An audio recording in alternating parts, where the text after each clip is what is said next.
warahmatullahi wabarakatuh. Selamat pagi anak-anakku yang soleh-solehah. Bagaimana kabar kalian?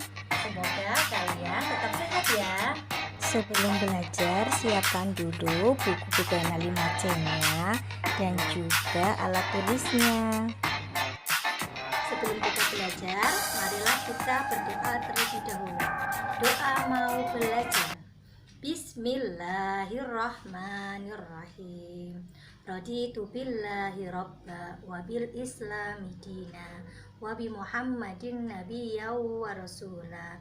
Rabbi zidni ilma warzuqni fahma. Amin.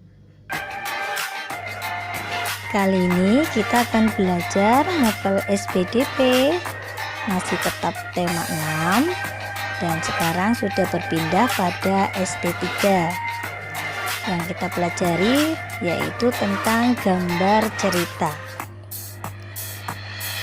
KD 3.1 yaitu memahami gambar cerita dengan tujuan 1.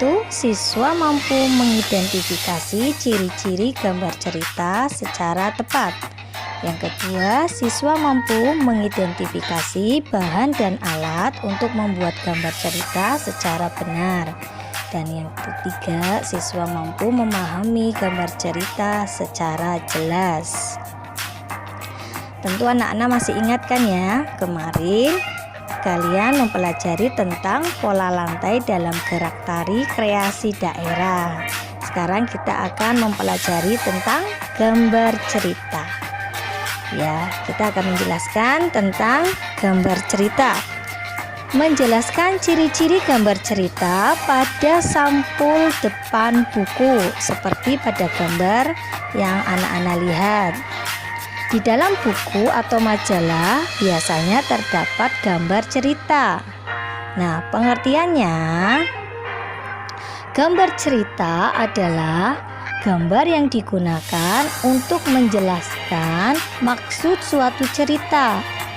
Ya, selain ada di dalam buku, gambar juga terdapat pada sampul depan buku.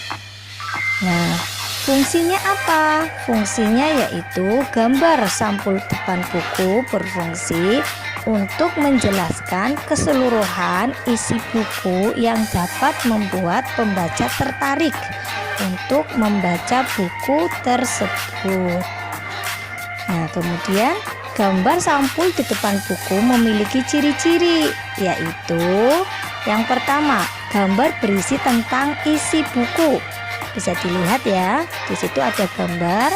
Kemudian ciri-cirinya yang pertama, gambar berisi tentang isi buku. Yang kedua, gambar yang disajikan harus menarik.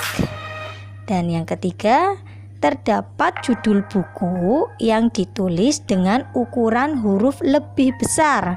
Dari gambar tersebut, judul bukunya adalah TIK, ditulis lebih besar daripada yang lainnya seperti nama penulis dan nama penerbit buku. Dan warna yang digunakan dapat menarik perhatian pembaca. Kemudian perhatikan gambar cerita di samping. Nah, pada gambar di samping termasuk gambar cerita yang ada pada sampul depan buku. Berisi ilustrasi 2 orang anak sedang mendengarkan musik dari telepon genggam dan alat pemutar musik, dan menunjukkan kemajuan zaman dalam menggunakan alat komunikasi digital. Jadi di sini adalah ciri-cirinya. Contohnya seperti gambar tersebut. Jadi bagaimana kita menceritakan isi atau tema dari buku tersebut bisa melihat dari sampul buku.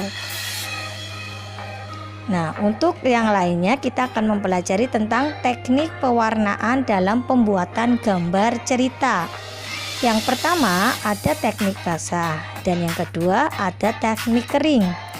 Apa itu teknik basah? Biasanya kalau teknik basah sebelum diberi pewarna sebaiknya menggambar sebuah sketsa cerita. Setelah itu barulah diwarnai. Contoh pewarna yang digunakan yaitu dengan cat air ya. Nah, sebaiknya pada pewarnaan teknik basah tidak menggunakan kertas HVS. Mengapa? Karena tergolong tipis dan sifatnya juga menyerap cairan. Biasanya kalau menggambar dengan teknik basah itu kertas yang digunakan lebih tebal seperti kertas manila dan lain sebagainya. Kemudian kita beralih ke teknik kering. Dalam pewarnaan, dalam teknik kering kita dapat langsung menggambar sekaligus mewarnai cerita pada kertas.